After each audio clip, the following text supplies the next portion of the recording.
Line Arabian dates. இப்போ அது line லயனா டே. இது தரும் ஆரோக்கியம் இயற்கையானது. லயன் லயனா பிரீமியம் டேட்ஸ். எந்த சமையலும் ருசி தேடும் ரகசியம். 20 ரூபாய். குக்கர் விசில மறந்து உணவு வீணாகி போச்சா?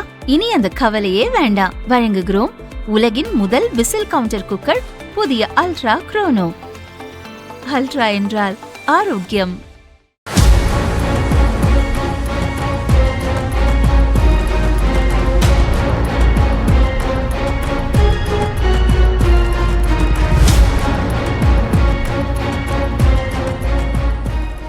பெங்களூரு நகர மக்களுக்கு தண்ணீர் கொடுப்பதற்காக எதற்காக தனியாக மேகதாதுவில் அணை கட்ட வேண்டும்? இருக்கும் அணையில் இருந்தே கர்நாடக அரசு எடுக்கலாமே என அதிமுக எம்பி தம்பிதுரை கேட்டுள்ளார். பெங்களூரு குடியில் இருக்கின்ற அந்த பெங்களூரு வாசிகளுக்கு, வசிக்கிற மக்களுக்கு குடிநீர் தர வேண்டும் என்பது அவர்களுடைய குறிக்கோள், வேண்டுகோள்.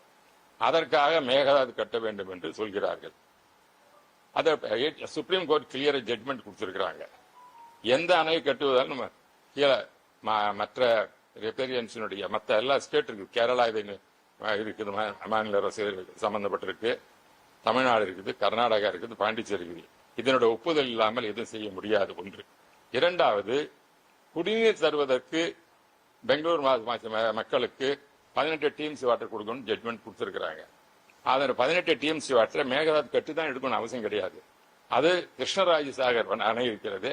அந்த அணையில் இருந்தே அவர்கள் 18 டிஎம்சி பெங்களூர் கொடுப்பதற்கு அதை செய்து கொள்ளலாம். இதற்காக அணை தேவையில்லை. எப்படி மேட்டூர்ல இருந்து நம்ம தண்ணி எடுத்து பல கிராமங்களுக்கு, சேலம் மாவட்டமா இருக்கட்டும், அதே போல கள்ளக்குறிச்சி மாவட்டம், பல பகுதிகளுக்கு இன்னும் கிருஷ்ணகிரி மாவட்டம், தருமபுரி மாவட்டத்துக்கு அங்கெல்லாம் தண்ணி எடுத்து கொடுக்கிறோம். அப்படி இருக்கும் பொழுது குடிநீர் தருவதற்கு பெங்களூரு மக்களுக்கு அவசியம் தேவைதான். அதற்காக நாம யாரும் எதிர்ப்பு கிடையாது. சுப்ரீம் கோர்ட் கொடுத்தது போல 18 டிஎம்சி வாட்டர் எடுத்துக்கொள்ளலாம். எங்கு எடுத்துக்கொள்ளலாம் என்பதுதான் பிரச்சனை. அது அவர்கள் எப்படி நாம மேட்டூர் அணையில் எடுத்துக்கொள்கிறோமோ அதுபோல கிருஷ்ணராஜ சாகரில் இருந்து 18 டிஎம்சி வாட்டர் எடுத்துக்கலாம். அதுக்காக மேகதாது அணை என்பது தேவையற்ற ஒன்று. அப்படி கட்டினால் தமிழகத்தின் விவசாயிகளுக்கும் நம்முடைய தமிழ்நாட்டு மக்களுக்கும் நீர் கிடைக்காது, பாண்டிச்சேரி மக்களுக்கும் கிடைக்காது. இது பெரிய பாதிப்பை தமிழகத்துக்கு உருவாக்குகின்றது.